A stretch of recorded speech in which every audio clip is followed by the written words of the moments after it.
Doctor ইউনূসের সরকার আমাদেরকে মহার্ঘ ভাতা দেওয়ার নামে কমিটি করে আমাদের সাথে হাস্যস্কর আমাদের সঙ্গে প্রতারণা করেছে। প্রতিবাদ সমাবেশে আমি বলতে যাচ্ছি, গণপ্রজাতন্ত্রী বাংলাদেশ সরকার প্রজাতন্ত্রের কর্মচারীদের জন্য যে অধ্যাদেশ জারি করেছে, যে অধ্যাদেশটি কর্মচারীদের জন্য অত্যন্ত ক্ষতিকর।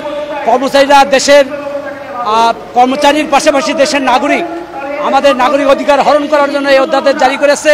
এই অধ্যাদেশ অতি দ্রুত বাতিল চাচ্ছি। পাশাপাশি আমাদের সাথে প্রজাতন্ত্রের কর্মচারীদের সঙ্গে প্রণোদনা দেওয়ার নাম করে যে প্রতারণা করা হয়েছে তার তীব্র প্রতিবাদ ও ঘৃণা জানাচ্ছি।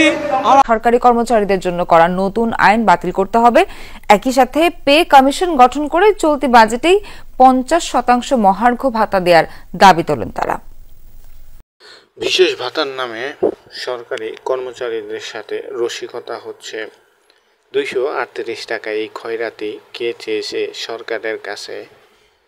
এখন উচিত এই বিশেষ ভাতা বাতিলের জন্য আন্দোলনে নামা। এই ভাতা সরকারকে ভর্তুকি হিসেবে দিয়ে দেওয়া হোক। গত স্বৈরাচার সরকার 5% মহার্ঘ ভাতা দিয়ে গেছে। সেই 5%কে ঢাকার জন্য এই শাক দিয়া মাছ ডাকছে। এই 15% প্রণোদনার নামে প্রতারণা করা হয়েছে।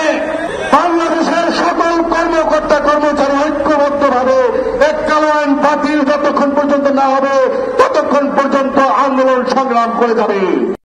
5% মহার্ঘ ভাতা আওয়ামী লীগ সরকার অর্থাৎ 1000 টাকা দিয়েছিল, সেক্ষেত্রে 15% সরকারি কর্মচারীদের জন্য বর্তমান সরকার দিয়েছে। সেক্ষেত্রে 5% যদি 1000 হয়, 15% হয় 3000, অর্থাৎ অ্যাটলিস্ট 3000 টাকা সরকারি কর্মচারীদের জন্য দেওয়া হোক। 238 টাকা এই ভিক্ষা ভাতা দেওয়ার অযৌক্তিকতা তুলে ধরা হোক সরকারি কর্মচারীদের মুখ দিয়ে। এই 10 জন, 12 জন, 15 জন সরকারি কর্মচারীর মুখ দিয়ে এই যৌক্তিক বিষয়গুলো তুলে ধরলে সরকারি কর্মচারী জাতির কি অবমাননা হয় না? ঢাকা শহরে কত সরকারি কর্মচারী আছে, তারা কত সুন্দর নাকে তেল দিয়ে ঘুম পাড়ে, আর তারা দাবি করে যে আমরা এই চাই, আমরা ওই চাই।